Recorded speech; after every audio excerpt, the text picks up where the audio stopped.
Hordoftoota Oromiyaanis neetoo akkam jirtu kun qophii hubannaati. Qophii hubannaa kana wajjin ani immoo Tabsaa'ee Dheeressaati.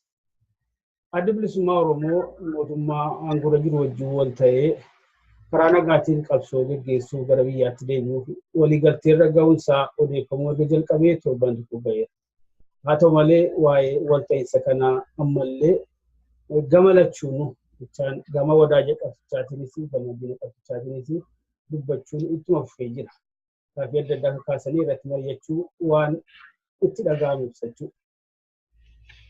Addi Bilisummaa Oromoo haala kanaan qabsoo uummataa gara biyyaatti uummata keessatti deebisuuf waliigaltee yommuu uumu waggaa 27 keessatti inni kun isa lammaffaadha. Hundi keenya yaadannaa inni jalqabaa bara 1991-92 mootummaa wajjin osoo hin taane jaarmolee poolitikaa isaa wal fakkaatan wajjin wal ta'ee mootummaa cimsaa uume biyyatti deebi'ee uummata gidduu seenee gara waggaa lamaatiif bara mootummaa cimsaa keessa uummata wajjin hojjechaa ture. Dhumarratti paartii olaantummaan biyyattii bulchuu wajjin waliin itti fufuu waan hin dandeenyeef isa dhiisee ba'eedha.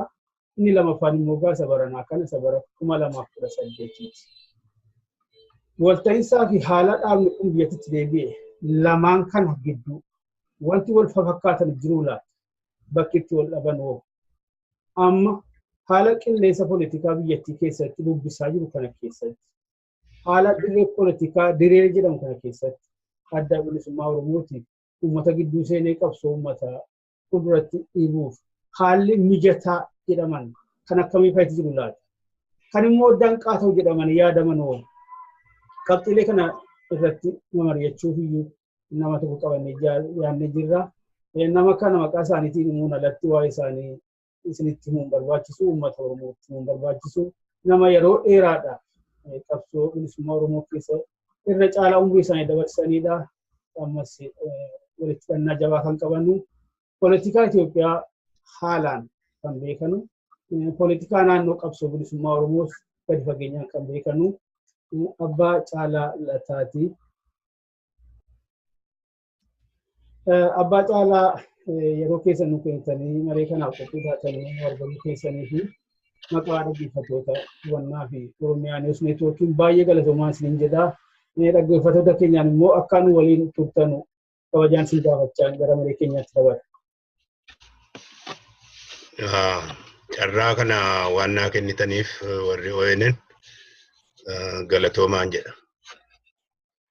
Egaa badaa walitti himuun barbaachisu mee xiqqoo isheen gara dugda duubaatti deebisuu barbaada. Abbaa Caalaa torban kanan waan tokko sooshaal miidiyaa Facebook irratti argee dubbise waanuma viidiyoo gabaabduudha sagaleedhaa wajjin viidiyoottiin irra caalaatti waa'ee obbo Daawud Ibsaati. Garuu irra deddeebi'ee maqaa keessan kaasaa.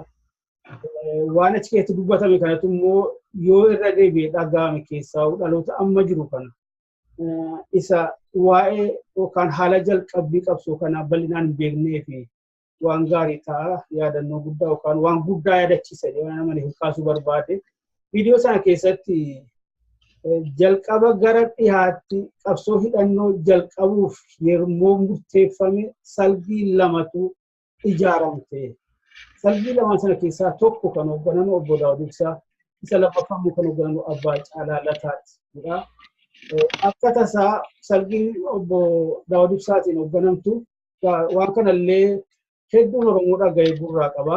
Akka tasaa akka diinaa seenanii summiidhaan dhumanii kanuma wadaaja fakkaatee laaqana dhiyaanaaf feeree achirratti isaan fixee obbo Daawud akka tasaa namticha waardiyyaa dhaabbatee jiru furuudhaaf otuu nyaata sana fixin kaanii ba'anii warri nyaata sana madhumaatti nyaateen nume isaanii marga kanas biyyoo kanas nyaatanii warra hafanii akka tasaa garuu diin harkaa bahuu hin dandeenye qabamanii harka diinaa seenanii gara waggaa 5 booda gaggabaabsiin bira darbaa yommuu isaan biraa hedduu keessa ba'anii diin harkaa bahanii deebi'anii bosonatti deebi'anuu waraanni sun keessalgiin tokkoon isin kattatti guddattee gara 280 moo fi garittii sirriitti yaadadhu guddatee isaan eegee kan jiru tokko. Waa'ee obbo Daawudii Summiin ajjeesu Oromoon gurra keessaa qaba. Yaalu Oromoon gurra keessaa qaba. Waa'een haala waraanaa yookaan qabsoo hidhannoo gara dhiyaatti jalqabu kun seenaan kun hagam dhugaadha. Waan keessaa fi qabamu waan itti dabalame qaba.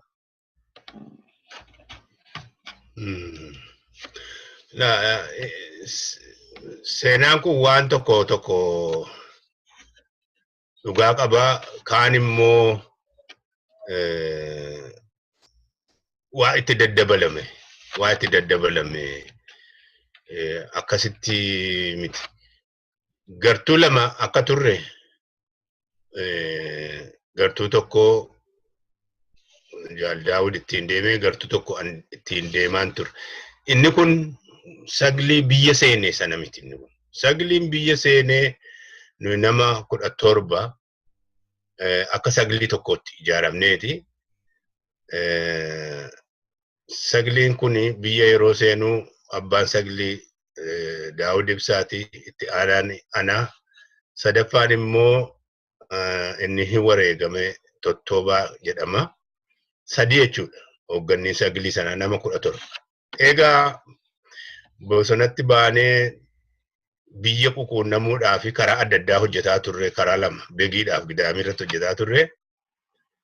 Dhuma irratti garuu karaa lama bobba'uu dhiifneeti humna keenya walitti dachaafnee karaa tokkicharraa gidaamitti haa bobbaanu jennee nama 14 taanee nuyi abbootiin qondaaloti saglii, abbaan saglii, itti aanaa abbaa sagliif dabballeen saglii sanaa karaa gidaamitti bobbaanee jechuudha.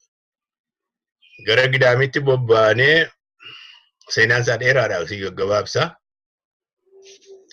Gara gidaamitti bobbaanee moggaa gara gammoojjiitti aanu dhiibnetu keessa dabarree naannoo Abootee jedhamutti achi immoo gara Dhaatiitti aana lafti sun achitti geenye uummata gidduudhaan murree dabarreeti jechuudha. Eegachi geenyeeti bakka lamatti wal qoonne. Gartuu tokko nama 8 kan qabu kan Jaal Daawud ittiin deemu, gartuu nama 6 qabu kan ani ittiin deemu. Lafti kun gaatii giddu galeessa begiitiif gidaamii kan wal quunnamsiisudha jechuudha. Ani amma dirqaminaa kenname ani nama 6 sana qabadhee begii irratti hojjechuu. Jaal Daawud immoo nama 8 sana qabatee gidaamii irratti hojjechuu. Akka itti adda baane eegachi keenye saglima tokkoon dhanne. Akkasitti warri jaallan keenya gara gidaamitti bobba'anii waan diinni qopheesse sagliin suni summii sanatti gufate jechuudha. Nuyi warri 6 hafnee waan kana adda baafachuudhaaf baay'ee rakkanne. Numatti lafa nuyi naannoo nuyi isa bobbaanee wanni jennutti summii nutti erguudhaaf akka qophaa'aa jiran qotee bulaan dhufee nu hime. Sanarraan kaaneeti nus jalaatii akkaataa itti waan kana gadi dhaabnu wareegama kana akkaataa itti gumaa isaanii baafnu qabsicha itti fufsiifnu kan jedhuudhaan of duuba deebinee duubbee lafa nama xiqqaadhaa leenjifataa turre duubbee sanatti deebinee duubbetti yeroo deebinee jennu nama 6 taanee deebinee namooti miseensotii hagi tokko kan kaadhimamaa nu leenjisan jiru isaan biratti deebinee jechuudha. Isaan bira deebinee miseensota duraan Eertiraa deemanii iddoo adda addaatti leenjifaman kan daangaa Sudaan irra Kaartumii kaasee, Damaaziniin kaasee, Kurmuun kaasee itti ramadamanii hojii loojistikiidhaatii fi quunnamtii hojjetan akka dirreetti dhufanii deebisnee of ijaarru ajaji darba. Ajaja darbe kanaan egaatamu miseensotii baay'een rifatanii nugananii UNHCR irratti harka kennanii. Nu hammi itti hafne itti ciccineetu itti hafne jechuudha. Kuni gaatii 81 dhumarra. Itti ciccinee namoota miseensa haaraa horachuu, leenjisuu, ummata keessa bobbaanee dargii wajjin wal qabsoo godhuunii fi lolliinsi nu gidduutti babal'ataa dhuma dhufe. Kana humna guddaadhaan nutti dhufe dargiin immoo 82 ji'a Juun Mee keessa xinnoo yaadan. Humna guddaan dhufee nu loluuf dhufe. Lola dheeraadhaan nu lole. Humna gara milishaa 600 ol fudhatee dhufe. Egaa kana keessa dabarree jechuun amma sana hundumaa sittin sana keessa dabarree qabsoonni xiiqiidhaa fi aariidhaa qabaatte ni injifataa deemta jechuudha. Injifannee suutatuma guddannu tumatti dabalamnu utuu yaada kan baay'ee abdii si kutachiisu hunda haala bu'aa bayii meeqa keessa dabarree 87 yeroo Jaal Daawud Faanii fi 3 ta'anii mana hidhaa ba'anii dhufani.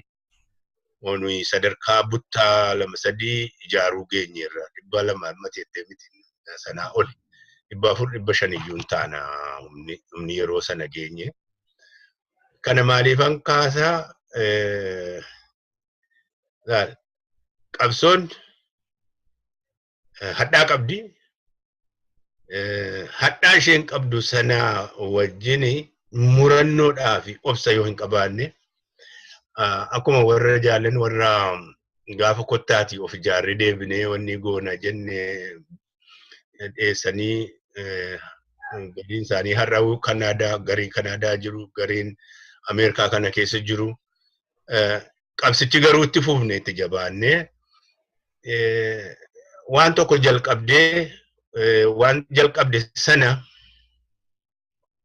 fiixaan baafachuuf ija isaa arguudhaaf itti cichuu si barbaachisa. Obsa murannoo kan jedhu qabna nuyi qabsoo keessatti. Obsa murannoo qabaachuu immoo qabda. Yoo obsitu ta'e yoo murannoo hin qabdu ta'e haala hundaa ofitti dukkaneesseetu qabsoo keessaa baata.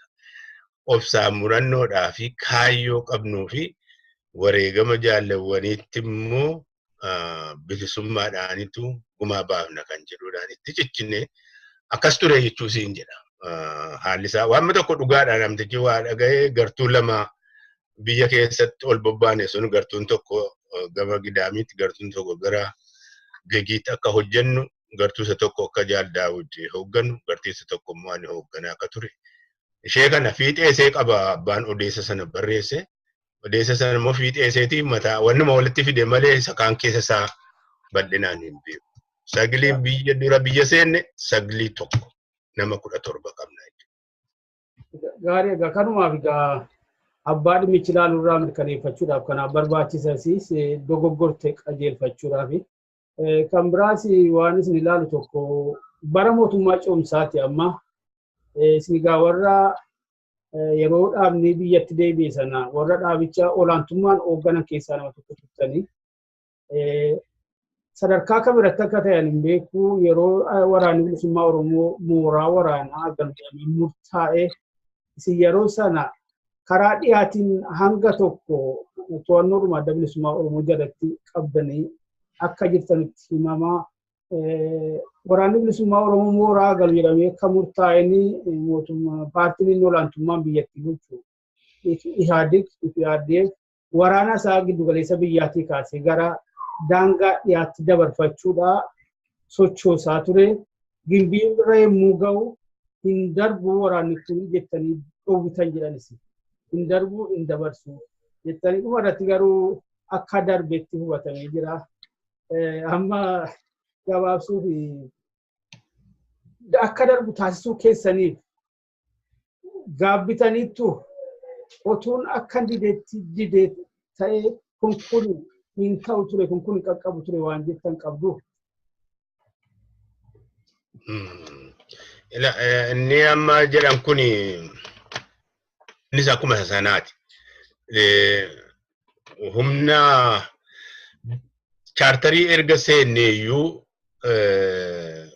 nu gidduutti karaa bahaattis ta'e, karaa dhiyaattis ta'e, godina dhiyaa Oromiyaattis ta'e, baha Oromiyaattis ta'e, waraana adda bilisummaa Oromoof waraana TPLF gidduu lolli deemaa ture. Lolli deemaa ture. Hin ka'a, hin dhaama, hin ka'a, hin dhaama. Lolli ka'eetu gidduutti jaarsummaan seenama. Inni amma waan humna achi dabarsuu jedhamu suni walii galtee godhame tokko ture. TPLF wajjin adda bilisummaa yookaan EPRDF jechuu dandeessa. Isaa wajjin walta'iinsa tokko karaa dhaabaa godhametu jira. Walta'iinsi kuni jaratu gaafataa turan. Dudda duubee naannoo daangaa beegiif gidaamii humna dabarfachuu barbaadaa turan jechuudha. Humna kana baay'ee dura dhaabbatame. Hin darbu waraanni kun achi darbuu hin danda'u kan jedhu. Dhumarratti garuu murtii dhaabaati darbuu qaban kan jedhuudhaan humni isaanii waan xiqqaan tokko gidaamii dhattee naannoo sana qubattee jirti. Akkuma humni kan keenya immoo ol biyya keessatti gara giddaatti gara aggaarootti sosocho'e kan isaanii dhuftee achi qubattee jechuudha. Waan darbe baay'een haala yeroo sanaa irratti dhaabbatteeti hojjetta. Waan eeganni darbeeti gaabbuuniif wanniin ni jiraata. Utuu kan jennu kun bu'aan qabu yeroo sanatti yoo hojjetan malee. Ni jirti. Utuu waraanni sun duuba darbuu baateeti. Maaliif gaafa lolli ka'u gaafa 92 keessaa baanee lolli ka'u waraanuma isaanii achi jirtu sanattitu Gambeela irraati, Asoosaa irraati humnatti daddabalatanii duubbee keenya irraatiin duubbee lafa gara Sudaanitti lafa dur keessa turretti akka humni keenya gadi hin deebine ta'eera jechuudha. Suni utuudhaan hin taatu waan bu'aarraa buufanne jennee kasaarri ni jira. Wanti bu'aarraa buufanne immoo ni jira bara chaartaraa keessatti jechuudha. Kanaaf utuun waraana sana duuba dabarsuu baanne duwwaatti ilaaluu hin qabnu. Nuyis immoo bu'aa maaliirraa arganne bara chaartaraa sana akka sanatti walii galteen ta'uun waraanni keenya duubbee lafa gara gadii moggaa gara Sudaanitti aanurraati qallamii fi gimbii keessa hamma tokko qabanne ala dabarree iddoo kan biraadhaan ga'uun keenya bu'aa nu buuseera moo hin buune waan xiinxalaan ilaalamudha. Utuun kuni nuuf bu'aan buustu waan si gaabbisiisu nima jiraata jechuudha. Gaariidha. Gaasotuma suuta gara ijoo maree keenyaa isa guddaatti bitachaa deemna. Walta'iinsa sabara 1991 sana sabara mootummaa cimsaa uumuu sana mootummaan guutuutti quba qabdu beektu isaarraa kanas immoo dhagaa argaa jirtu.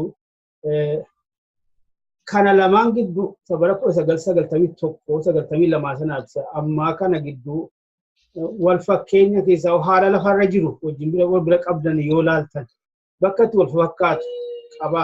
Bakka itti garagarummaan isaanii maali laata? Maaltu sunitti mul'ata?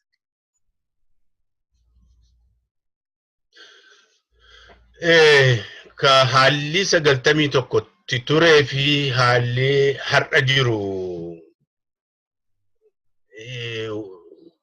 waan tokko irratti wal fakkaata. Maayinni carraa adda bilisummaa Oromootiin kottu uummata keessatti sochii kee qabsoo kee godhi kan jedhu irratti uummata keetti kottu karaa nagaatiin dhiyaadhu kan jedhuu fi siyaasaa kee maal kee babal'ifadhu kan jedhu wal fakkaata. Haala waliigalaatti yoo laalte garuu waliin fakkaatu. Maaliif bara 91 sana mootummaa tokkotti kufeeti mootummaa kufee sanaaf mootummaan hamma dhaabbatutti yeroo ce'umsaatu ture. Yeroo ce'umsaa sana keessattitu qooda fudhachuudhaaf irraa hirmachuudhaaf addi bilisummaa Oromoo chaartara tolfame jechuudha. akka sanatti yoo ilaalte jette mootummaan amma kufe hin jiru kana asii kun. Mootummaan hin kufne mootummaatu of jijjiiraa jira. Mootummaan amma aangoorra jiru mootummaa EPRDF. Mootummaa sanatti of jijjiiraa jira. Mootummaa of jijjiirutu sirna isaa kana laaffisee isa waan hundaa yakkaa fi wanjala taasise banaa taasise kottaa nu biyyatti galaatii qabsoo godhaa uummata keessanii bira keessanitti jedheetu waamcha godhaa jira. Waan dur yakka mootummaan inni kan PRDF duraa yakka jedhu nama of haaromsaa jiru kun immoo yakka miti isa biratti fakkeenyumaa siiqa alaabaa adda bilisummaa Oromoo qabatanii dhiisiti manumatti argamu nu yakka ture. Amma kottaa qabadhaa alaabaa akka barbaadan jedhamaa jira. Waliin fakkaatu siin jechuuf hin jedhu. Asitti wanti tokko kan nuyi beekuu qabnu wanta haala bara chaartaraaf kan ammoo adda taasisu inni guddaan haala qabsoo Oromoo irra jiru. Bara chaartaraa hagi uummatii adda bilisummaa Oromootii fi kaayyoo isaa beeku baay'ee xiqqaadha. Naannoodhuma nuyi keessa sochoonu fa'aa yoo ta'e malee irra guddaan uummata Oromoo kan inni adda bilisummaa Oromoof kaayyoo isaa bare bara chaartaraa yeroo gabaabduu waggaa tokkoo fi waggaa lama kan hin guunne keessatti hojjetame irraatitu adda bilisummaa Oromoo eenyu maali akeekisa maali yaada kan jedhu kan uummati bare. Har'a garaagarummaa guddaan jiru waan gaafa sana jirjirtiidhaan facaafnetu waggaa 20 meeqa kana lafa keessa seenee lafa keessaa bahee bilchaateetu ija godhatee jira jechuudha. Maa jechuu kiyya. Waan gaafas uummatatti haa dabarsinu jennee wal ilaa hin beekna turre nuyi. Hin beekna turre mootummaa ce'umsaa sana keessa hin turru kan jedhu.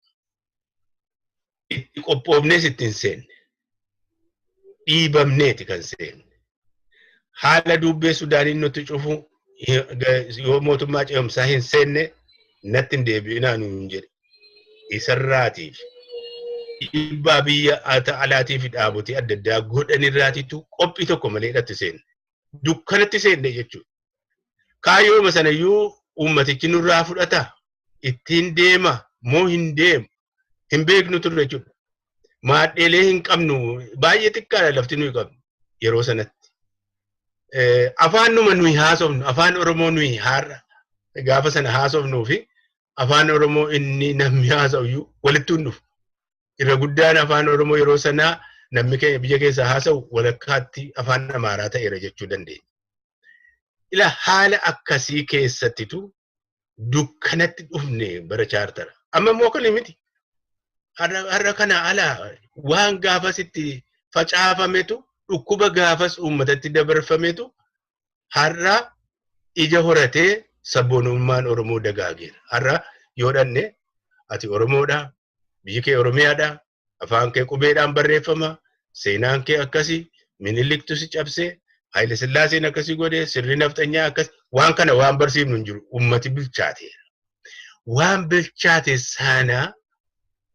bilchaate sanatti akkaataa inni itti galii isaa ga'u duwwaarratti hojjechuudha kan amma jiru. Kan gaafa sanaa garuu dukkana. Dukkanatti iyyuu ni deemne gaafas. Har'a immoo wanti bu'uura ta'an qabsicha sadarkaa tokkotti tarkaanfachiisuuf bu'uura ta'an sabboonummaan gad dhaabbateera. Oromiyaan gad dhaabbateera. Qubeen afaan Oromoo gad dhaabbateera. Afaan hojii afaan mootummaa afaan maalii ta'eera afaan kee. Bu'uurri kanarraatii har'a qabsicha sadarkaa tokkotti tarkaanfachiisuuf waan ta'eef wanni isaa walumattuun dhufuusin jechuuf hin jedha. Kanaaf qabsoon inni gaafa sana irra dukkanaadha. Inni har'aa garuu ifaadha kana. Akkasitti ilaalan. Haa ta'u isin utuu tuqxaniittu jijjiirama guddaatu jira. mooraan maqabsoo uummata Oromoo keessattuu jijjiirama guddaa jira lakkoofsi jaarmoleellee heddummateera inni durii baay'ee humna dadhabaa ta'es jabaatee fakkeenyaaf kan akka OPDO kuni sadarkaayyuu paartii olaantummaan biyya bulchuu ta'utu jira gaawaa warra jaalluwwan isaa wajjin warra miseensota EPRDF hojjechuu danda'ama. Mooraa qabsoo Oromoo gara biraa keessattis akkuma kana jijjiirama garaagarummaa guddaa mul'achaa jira. Mooraalee warra kan uummata Oromoo ta'aniitis fakkeenyaaf warra akka tokkummaa Itoophiyaa irratti hojjetuunis jijjiirama gurguddaatu jira. Gaafa sana isinis quba qabdu dhaabni uummata Amaaraa ifatti bakka bu'u achuma mana maree keessa taa'ametu tolfame namuma politikaa wajjin waliin agarreen Profeesar Asraatiin waan akkasii jira. Har'a garuu karaa sanaanis garaagarummaa guddaa jira. Walumaa galatti haala qilleensa politikaa yeroo ammaa kana biyyattii keessatti bubbisaa jiru kana keessatti adda bilisummaa Oromoo ammas qabsoo gara uummata gidduutti deebisuuf murteeffatee ka'e kanaaf wanni isin akka carraa gaariitti jettanii ilaaltan maal fa'i? Kunis immoo akka danqaa ta'utanii immoo wanti isin yaaddeessu maal gaggabaabsaniituma gurguddaa moo kan ta'an kana? Gaaffii gaariidha. Gaaffii gaariidha yeroon jedhu waan har'a biyya Itoophiyaa keessatti jedhu kan jijjiirama kana mootummaa EPRDF kan dugda isaa cabse maalii kan jedhu of gaafachuu nama barbaachisa. Isa kana immoo bakka kan biraa miti kan nu barbaaduu qabnu. Qabsoo bilisummaa Oromoo keessa kan nu arguu qabnu. Qabsoo bilisummaa Oromoo keessatti yeroon jedhu keessattuu finciloota waggaa 3 utuu walirraan citin ummati Oromoo gootummaa guddaadhaan baadiyyaa kaabaa kibbaatti waliin bakka tokkotti ka'ee diddaasaa argisiisuudhaan mootummicha hundeedhaan raasee dugda isaa cabse. Kun fundamentally irraanfatamuudhuma iyyuu hin qabu. Har'a warri amma dhufanii aangootti dhufanii aangoo of hirkaa qabanii kan kana isaan dandeessise dhugaadha. Ofii isaaniitii waan kana murannoo qabaatanii dura dhaabbachuun haa jiraatu malee hirkoon isaanii, hundeen isaanii, duubbee isaanii kan ta'ee kan gadi isaan jabeessee amilee itti horee qabsoo uummata Oromoo. Kana haaluudhuma hin danda'amu. Biyya sana keessatti sochii godhame keessa revolutionii jechuu dandeenya. Warraaqsa uummati Oromoo harka isaa duwwaadhaan godhetu mootummaa sana cabse. Wareegama uummati Oromoo kaffalee. Tolatti hin dhufne jechuuf hin jedhe. Waan tolatti hin dhufin sochiin uummata Oromoo kan qeerroof qarreedhaan hoogganamee biyya sana keessatti deeme Oromoo tokkoomseera. Oromoo bakka jiru tokkoomseera. Oromoon tokkoome immoo eenyullee kanaan booda waan gara biraatti isa hawwachuu hin danda'u. Dur hawwannoo baay'eetu Oromoo irra jira. Inni kun gara kaana inni isatti harkisaa, inni kun gara isaatti. Inni Oromoon hin gowwoomfama fa'aa jennee yaaddaa ture, namni sodaata. Oromoon lammata ammaan booda eenyullee isa gowwoomsu, isa hawwatee wanni ansaatii siyaasaa isaatiin hojjetachuu hin danda'u. Kanan jedhuuf maaliif? Ammayyuu har'a kajeellaa adda addaatu jira. Kajeellaan jiru maali? Warri sirna durii deebisneetu waan bulchiinsa sabootaa kana haqnee kiflaa gariitti deebisnee aandiit Itoophiyaa jedhan sana deebisnaa warri jedhanii hawwan jiru. Afaan Oromoo haqanii, Oromiyaan haqame, maaliin haqameeti jechuudha. Federeeshiniin ammaa kun haqameeti jechuudha. Warri kana hawwan jiru. Warri immoo federeeshinii isa amma jirtu kan akkaataa nuyi itti isinii murree sanatti buluu qabdaniiti. Aangoo amma nurkaa buute kana itti deebina jedhanii immoo eega kufanii eega aangoon harkaa baate dhiitantantu jiran. saboota ollaatti naquudhaan, Oromoo nagaa dhorkachuudhaan, Oromoo facaasuudhaan, horiidhaan bituudhaan, keessaan jeequudhaan. Kana lamaan gidduutti jira Oromoo. Gama tokkooni akka duriitti isa deebisnaa. Warri kaan immoo maaf nu jalaa bahee amma kanattuu mataa wal qabatee kan jedhu akka duriitti gadi qabnaa. Kana keessaati Oromoon bahee waan qaawwaa har'a argate. Qaawwaa xinnoo tokko argateera Oromoon. Amma qaawwaa inni argate kanatti bal'ifataa jechuun mirga isaa argataa jiru kan caalaatti dhuunfataa adeemuun Oromoo irraa eegamu. Nama kan biraa irraa eegamu. Kan mootummaa EPRDF fi agaazii qabuu fi federaala wanni qabuu fi xiyyaaraaf maal qabu iyyuu cabse hawwannoo ishee xixiqqoo har'aa hawwiidhaan abjuudhaan Oromootti dhufan kan immoo waan isa dadhabsiisu hin jiru. Garuu balaan jirutu jira as keessatti. Balaan jiru tokkummaa isaatiin kana cabse. Tokkummaan Oromoon diigama taanaan. Dhaabotiin Oromoo baay'ataniiru. Dhaabotiin Oromoo kun dantaa waloo, dantaa guddicha sabaa, kaayyoo sabaa sana dhiisanii wal mormuu, wal nyaachuu, nuumti walitti deebi'uun yoo argame, yoo Oromoof Oromoo gidduutti rakkoon dhalate, yoo Oromoof Oromoo wal lolutti ka'e balaatu jira. Itti deebi'uu danda'an. Kan waan kana kan milkeessinus nuyi nu Oromoo. Waan kana kan gufachiisus nuyi.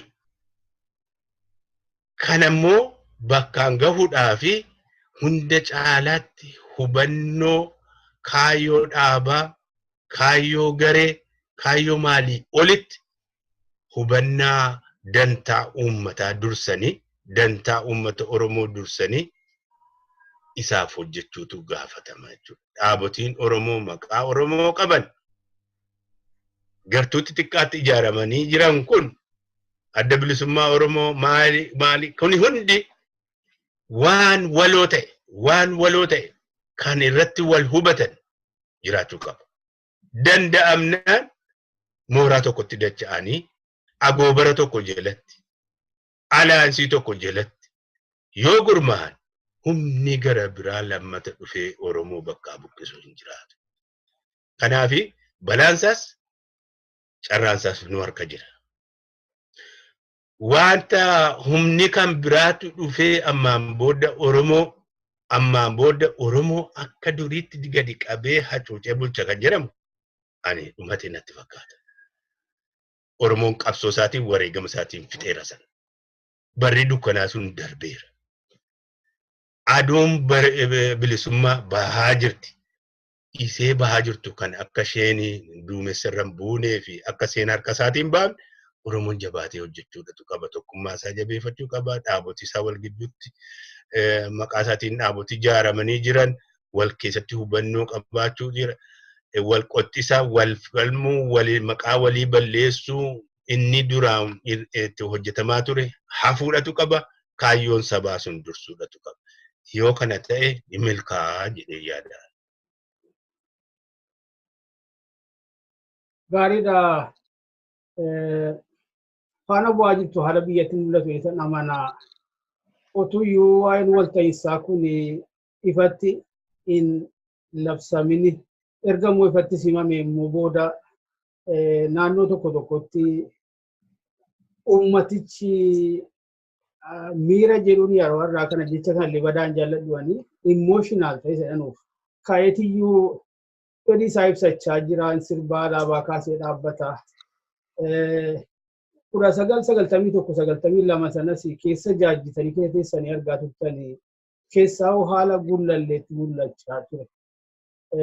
Ummatichi waa'ee amantii illee irraanfatee masgiin nafee bataskaan nafee gullalleen akka bakka itti sagadan ta'uu suni amma tokko sin caalaa iyyuu beeku amma tokko warra diina qabsoo Oromoo alerti godheera.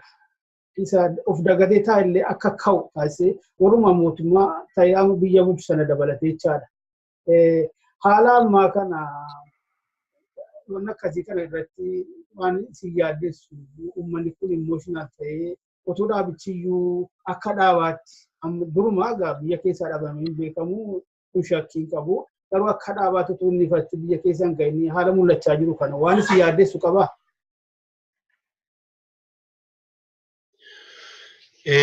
Kunis gaaffii bareedaadha. Gubannee waan arginirra amma lammata akkan gubanne ta'uu fi barbaachisaadha. Bara chaartaraa waan gubanne waan arginetu jira. Waggaa ammatti biyya keessatti uummata gidduutti sochoone sana wanni keenya gadi qabannee afaan keenya gadi qabannee waca keenya gadi qabnee gad of ijaaruu hin dandeenya ture.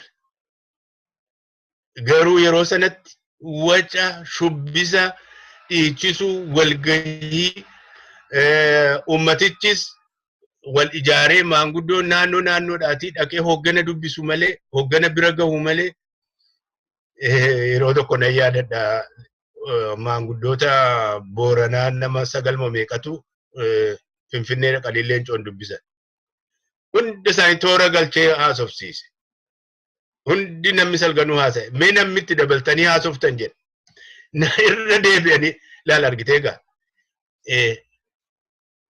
Haasawaadhaanitu yeroo balleessina. Yeroonsaa yeroo hogganni taa'ee itti waa pilaan godhee waa karoorsee akkaataa itti deeman lafa kaa'aturra yookaan qajeelfama yookaan maal baasurra uummataa wajjin haasa'uutu yeroo irraa fudhata jechuudha. Uummataan haasofsiisuun gadhee qaba jechuu koo miti. Sagantaadhaan ta'uu qaba. Sadarkaadhaan ta'uu qaba. Isuma olii hoggana olii duwwaa dhaqeen haasofsiisa malee yoo jedhame tokko kan shubbisi kun akka bara chaartaraatti akka sanatti itti deema taanaani homaa hojjechuuf hin deemne of ijaaruun yeroon ammaan booda qabsoon jiru isa kan qawweetii fi isa wanni duraa caalaatti ulfaataa ta'a. Maaliif amma siyaasaadhaan wal dorgomuuf deemne? Siyaasaadhaan yeroo wal dorgomuuf deemnu qabsoo Oromoo irraatii kan dantaa hin qabne hin jiru, kan yaaddoo hin qabne hin jiru. Warri yaadda'antu jiru, warri immoo irraa abdatantu jira. Warri yaadda'an keessaayyuu addi bilisummaa Oromoo biyyatti deebi'ee gad dhaabbachuu isaarraatii warri Itoophiyaa ishee durii deebisne jedhan hin yaadda'u, hin jibbu. Jabina isaan jaallatan, uummata gidduutti argamuu isaan jaallatan. Warri immoo aangoon harkaa buute kan deeffachuuf jedhanis isaanis hin sodaatu. Maaliif uummatichaa fi dhaabaa adda bilisummaa Oromootu tokko nutti jabeessaa jedhan. Kanaafi gochaan nuyi goonu, shubbisi nuyi goonu, kan diina wareersu, kan diina dammaqsu, kan diina nutti kaasu ta'uu hin qabu. Kan shubbisu haa shubbisu. Kan hojjetu immoo hojjechuudhatu qaba. Halkanii guyyaa hojjechuudhatu qaba. Hojiin amma gara fuulduraatti adda bilisummaa Oromoo dura jiru hojii dabalummaa see laaftuu akka bara chaartaraa miti. Hojii siyaasaati. Hojiin siyaasaa immoo jaarmiyaa barbaachisa. Jaarmiyaa sadarkaa gandaatii kaaneeti. Sadarkaa gandaa kaanee dorgomuuf deemnaa jechuudha. Bakka kana hundumaatti immoo hojjechuudhaaf ijaaramnee ijaarmiyaan keenya achi gahuu danda'u qaba.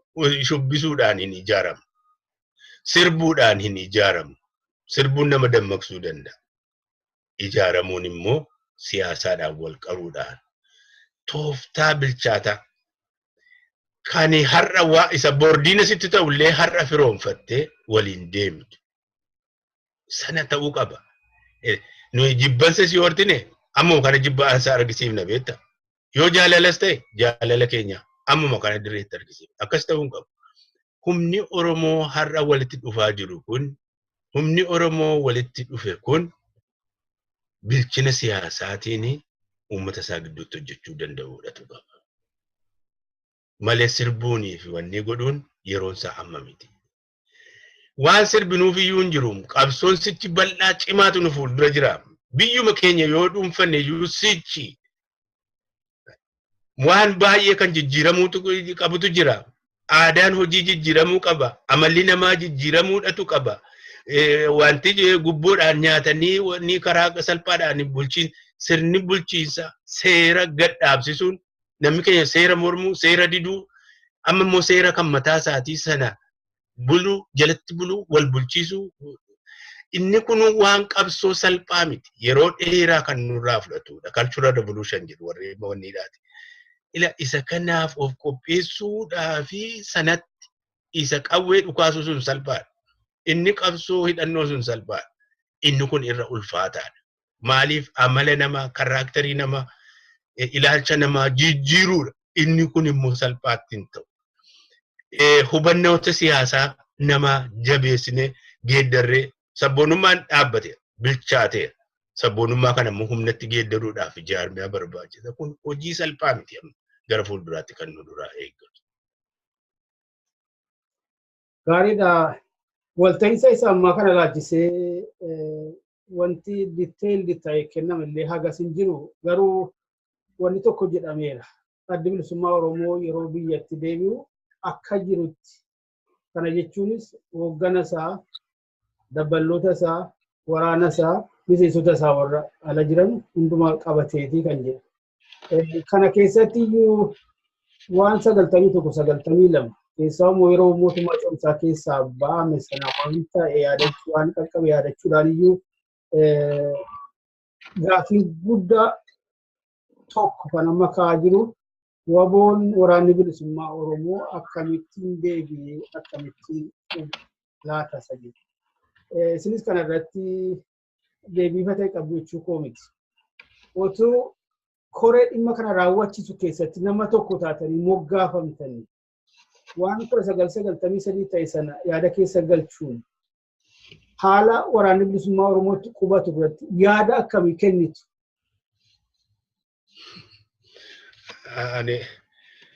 Kuni xinnoo yoo nama haasa'e wanni ta'a gaarii miti. Ani waraanni bilisummaa Oromoo isa addi bilisummaa Oromoo itti ajaju duwwaa miti.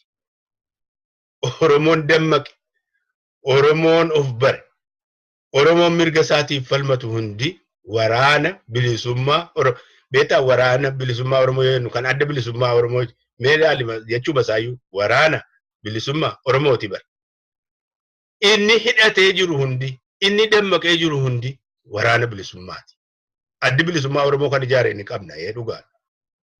Waraana adda bilisummaa Oromooti. Garuu waraanni bilisummaa qeerroon harka duwwaa mootummicha dura dhaabbatee isa kuffise inni waraanaa beeku. Kanaaf ani waraanni bilisummaa Oromoo dhugaadha. Seenaadha. 1976 qawween lafaa ka'e hamma har'aatti lafaan kaa'ame.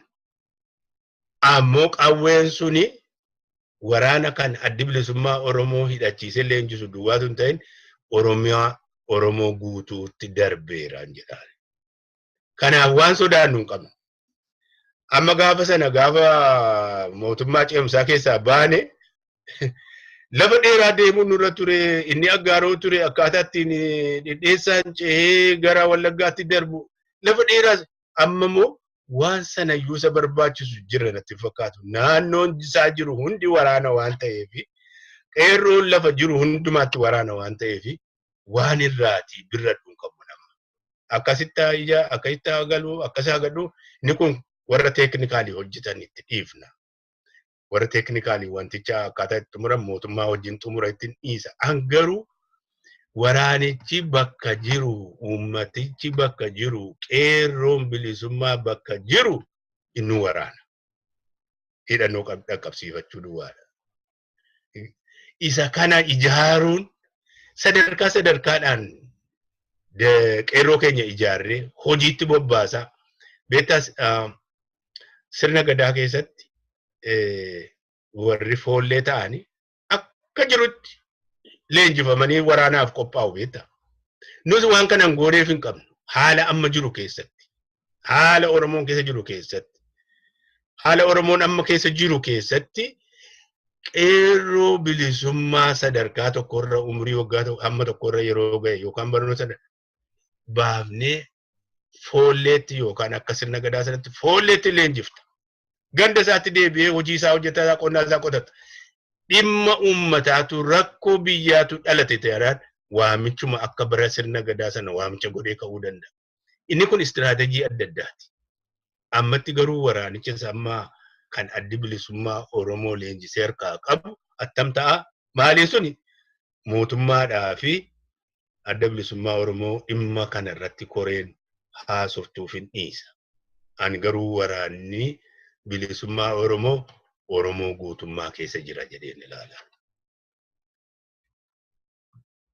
Gaariidha. Gaafii isa dhumaa kana yoo isinitti tole naa deebiftuu yoo isinitti hin tolle dhiifnee bira darbuu dandeenya. Gaafii xumuraati. Yeroo ammaa kana sadarkaa isin dhaaba keessatti qabataniirtan yookaan itti gaafatamummaa isin qabdanii jirtan waan ifatti beekuun qabu. Isayyuu dhiifnee akka Oromoo tokkootti akka Oromoo qabsoo bilisummaa Oromootti irra caalaa umurii isaa raawwate tokkootti haala qabsoon xumuratti dhiyaatte kanatti biyyatti galtanii amma irra caalaa iyyuu immoo waa'ee filmaataatu gaggeeffamaa mootummaa amma aangoo jiruun kan akka yaadaatti dhiyaachaa jiru filmaataan iyyuu haala jiru jijjiirraa haala filmaataa jijjiirree jedha. Biyyatti galtanii caffee Oromiyaattis haa ta'u paarlaamaa Itoophiyaatti uummata keessan bakka buutanii tajaajiluuf akeeka sagantaa yaada qabdu. Gabaabaatti haala si fuuldura jiru kanatti maal gochuu yaadaa jirtaadha? Maalti na gaafataa jirtu? Ani amma umuriin kiyyaas deemeera beektaa? Hin dulloomne garuu amma yoo onneen koo 14 waggaa 14 garuu umurii kiyya deeme.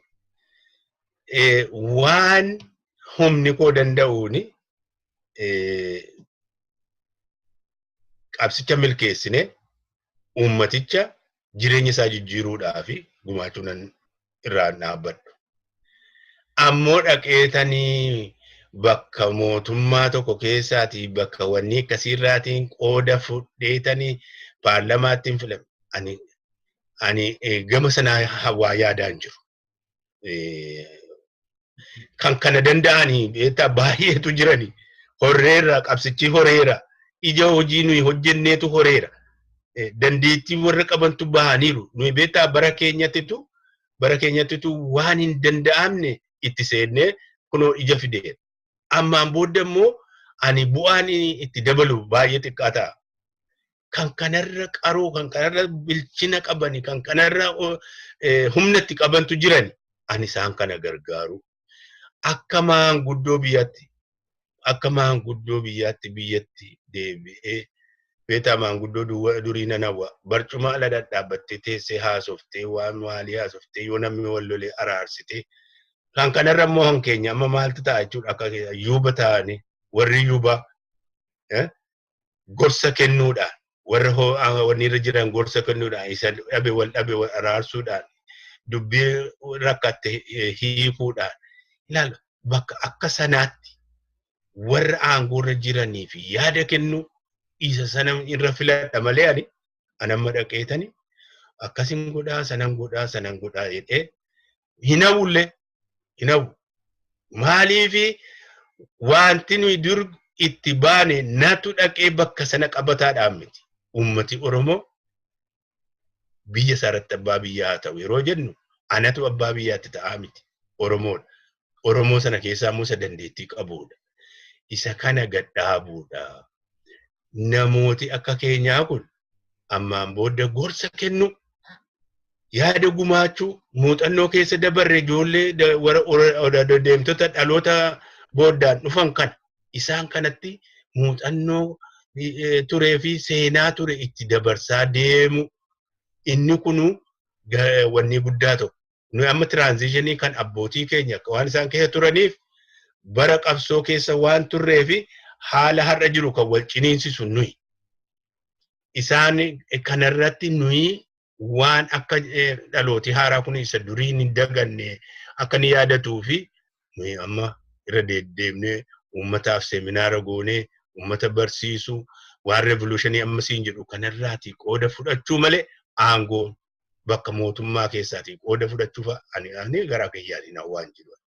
Isa sana eebbiseera warra kaaniif. Eebbiseera qabsoo keenyaan achi ga'anii injifannoo keenya itti fufanii jedhani. Kana malee gama kiyyaa waan hawwuun qabu.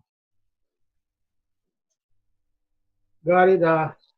Abbaa Caalaalataa kan akkuma kanaan dura dubbadde egaa maqaa moggoo abbaa baay'ee kana biratti moggoon yookaan mooraakii kan biraatti kennamu kanaaf iyyuu akkasumas waama. Yeroo keessanii fi baay'ee isin galateeffadha. Waaqayyo immoo akeekaa itti dadhabdan sana fiixaan baay'ee akka argitan umurii keessan nuuf dheeressu nagaan nu jiraadha. Baay'ee galatoomaa isiniin jedha. Yaa tis galatoomii dhugaadhaan waan yaadana keessa jiru waan hin hawwu argitee namoonni amma bara si'anaa kana namni ana beekaa ana akkasiidha ana akkasiitu baay'ata. Inni kun ana keessa hin jiru. Ani dhugaadhumatti hojiin ati hojjettu si haa beeksisu. Yaada ati dhiyeessitu si haa beeksisu. Malee wanti tokko kan bara isaa fide ta'ee hin beeku. Namni waanuma hojjetiin natu hojjetee jedha. Waan hin godhin natu godhee jedha. Inni kun qabsaa'aa wajjin hin deemu. Nuyi injifannoon kan ummataati. Ummatatu fida. Injifannoo ummata Oromoof jenna. Amma malee injifannoon adda bilisummaa Oromoo iyyuu hin jennu beektaa? Adda bilisummaa Oromoo miti. Kan injifatu ummata. Nuyi ummaticha akka injifatu. Amma ummatichatu injifate isa kanarratti gammada'ani. Kanaaf fayyaa ta'aa waan carraa kana naa kennitanii fi galatoomaa jiraadhaa horaa bulaan isiniin jedha. Ajjeesi mirgaan galii qeerranoof galii diinaaf garaan laafini sodaatini rajedhoo galii. Ajjeesi mirgaan galii qeerranoof galii diinaaf garaan laafini sodaatini rajedhoo galii. Goota irraa dhalannee gootummaadhaan guddannee qeerroo diina sodaannee gadiinaan jilbiinfanne gaachana feeboo qabna qawweef raasasaas qabna hidhannoo jabeessina gabroonfataa buqqifna gabroonfataa buqqifna gabroonfataa buqqifna mallattoo addaa qabna urjii kaara shaniiti gidduun gaaddisa odaa. Mallattoo eenyummaati mallattoo eenyummaati mallattoo eenyummaati gidduun isaa magariisa naanna'uun isaa diimaadhaa wal ka'uuf yeroo geesse jajjabeen koo cimaadhaa qeerransoon koo cimaadhaa jajjabeen koo cimaadhaa qeerransoon koo cimaadhaa. Ajjeesi mirgaan galii qeerranoof galii diinaaf garaan laafini sodaatini rajedhoo galii. Ajjeesi mirgaan galii qeerranoof galii diinaaf garaan laafini sodaatini rajedhoo galii.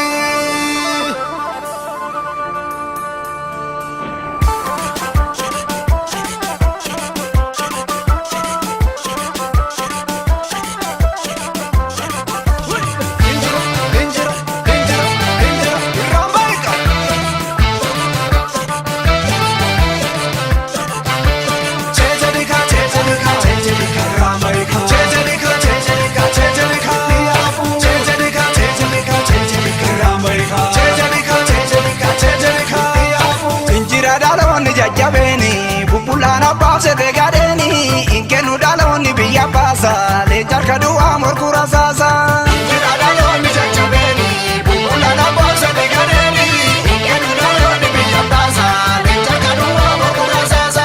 Bobokkisaa jira qeerrooni gumaata baasa jajjabeeni inteenye arrasi finiinsa akkuma kaleesseetti gadeeni. Bobokkisaa jira qeerrooni gumaata baasa jajjabeeni.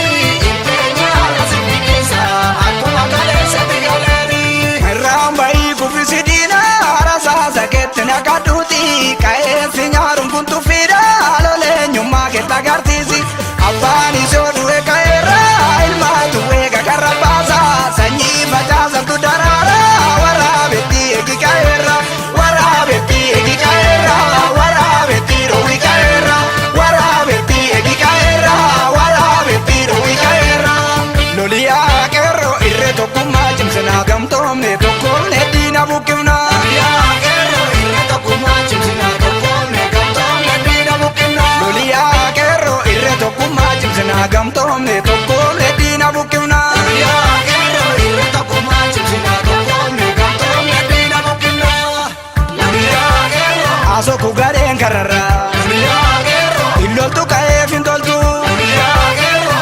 si hundeen bukkisi akka hin hafne iddishi irree tokkummaa cimsinaa gamtoomne tokkoomne diina bukkifna tokkoomne hamboorra wallagga salaale arsiirra baleerra sululta sandaafa shawaarra burraayu finfinne oromiyaa